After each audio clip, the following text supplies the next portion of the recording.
We've all been there. Someone pushes our buttons, and we're left wondering how to react. Should we swallow our pride and stay quiet? Or should we distance ourselves from the troublemaker? This dilemma is one of the most common questions people face in their daily lives. Whether it's a boss who's constantly criticizing you, or a friend who seems to enjoy getting under your skin. These situations can be challenging to navigate. Many people believe that the best approach is to practice patience and endure the discomfort. They say it's important to cultivate a tolerant mindset. Others argue that standing up for yourself and pushing back is the way to go. While there's no one-size-fits-all solution, it's worth looking deeper into these situations to understand what's really going on and whether there might be better ways to handle them. Let's start with a famous story from ancient philosophy, the empty boat concept. Imagine you're peacefully rowing a boat when suddenly, another boat crashes into you. Your first instinct is to yell at the person steering the other boat. But then you realize it's an empty boat, just drifting along with no one inside. In that moment, your anger disappears. Why? Because there's no one to blame. This story illustrates an important point. Our emotions, especially anger, are often tools we use to try and control others. Think about a parent who answers a phone call calmly, only to realize it's their child's teacher on the line. Suddenly, their tone changes. This quick shift in emotion is something we see all the time in everyday life. The truth is, anger is rarely as uncontrollable as we think.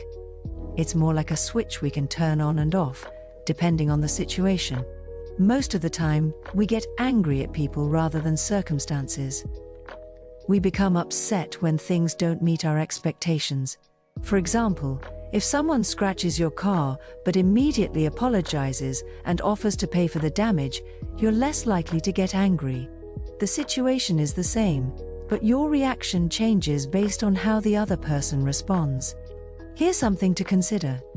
The more judgments and expectations we have about the world and other people, the more easily we become emotional and stressed. So, what should we do? Is the answer really just to grit our teeth and bear it? Even if you manage to keep a calm exterior, aren't you still fuming on the inside, cursing the other person in your mind? Instead of just enduring difficult situations, we need to look at the principles behind them. True tolerance isn't about suppressing your feelings or forcing yourself to be patient. In fact, bottling up your emotions can lead to even more frustration and potentially a bigger outburst later. Real tolerance is about letting go of your attachment to your ego and the idea that there's a conflict between you and others. So, how can we achieve this? Here are 2 practical tips that can help. Change your perspective. When someone says or does something that bothers you, remind yourself that their actions are their own business. You don't have to get tangled up in their negativity. Think of it like this. If someone standing in a deep pit reaches out to pull you in, you don't have to join them. You can acknowledge their situation without letting it drag you down. Expand your viewpoint. Try to see the bigger picture. Imagine looking at Earth from high above. Suddenly, the differences between people and the little conflicts we get caught up in seem much less important.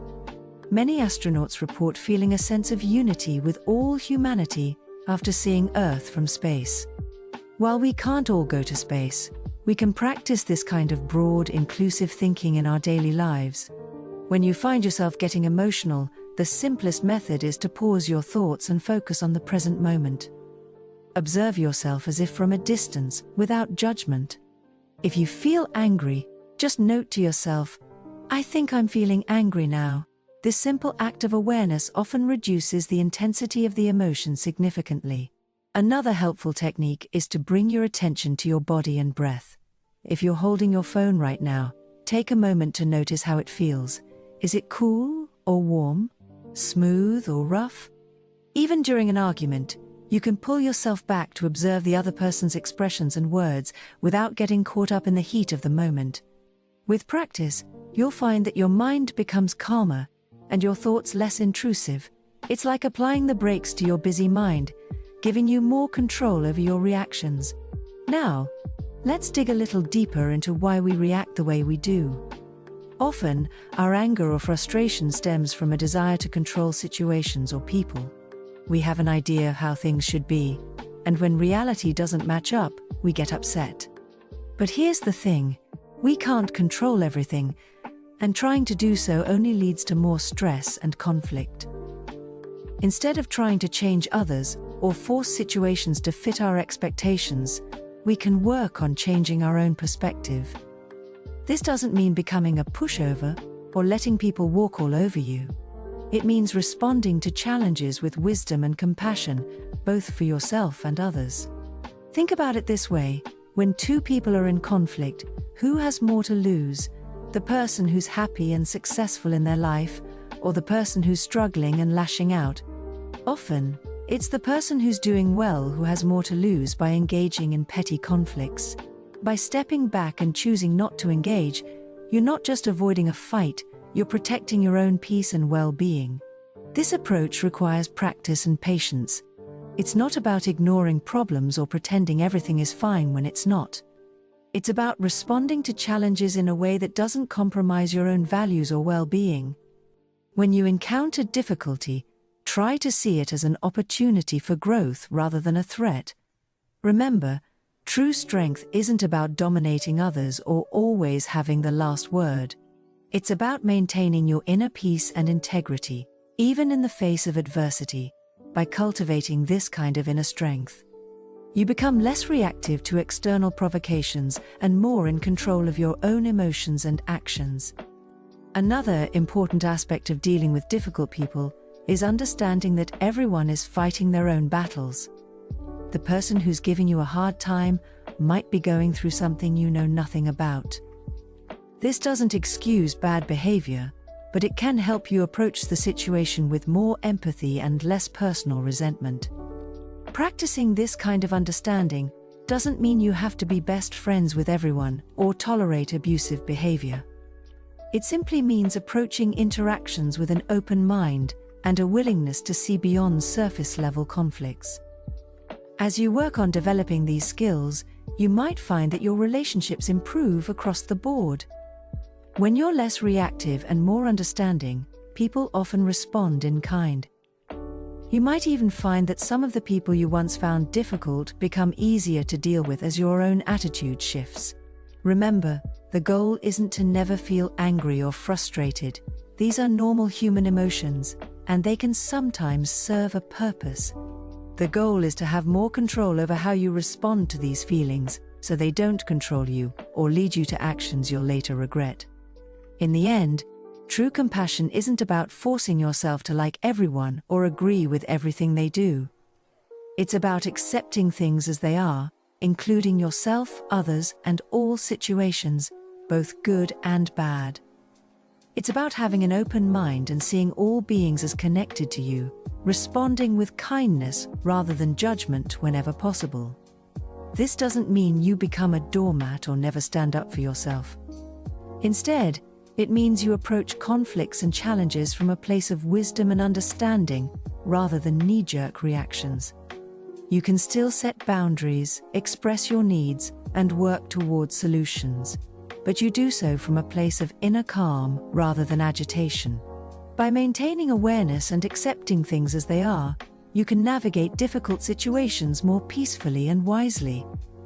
This not only helps you deal with challenging people more effectively, but it also contributes to your own sense of peace and well-being. Remember, this is a lifelong practice. Don't expect to master it overnight. Be patient with yourself as you learn and grow. Each interaction, even the difficult ones, is an opportunity to practice these skills and deepen your understanding. As you continue on this path, you may find that the number of difficult people in your life seems to decrease. Not because they've changed, but because your perception and way of interacting with them has evolved. You've developed the tools to maintain your inner peace regardless of external circumstances. In the words of an ancient wisdom, the best way to handle your enemies is to make them your friends. While this might not always be possible or desirable, the underlying principle is sound.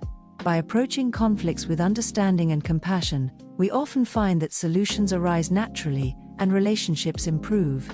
So the next time you're faced with a difficult person or situation, take a deep breath, remember these principles, and see if you can approach the challenge from a place of calm awareness rather than reactive emotion. You might be surprised at how much easier things become when you're not fighting against the current, but learning to flow with it. Thank you for joining us today. Until next time.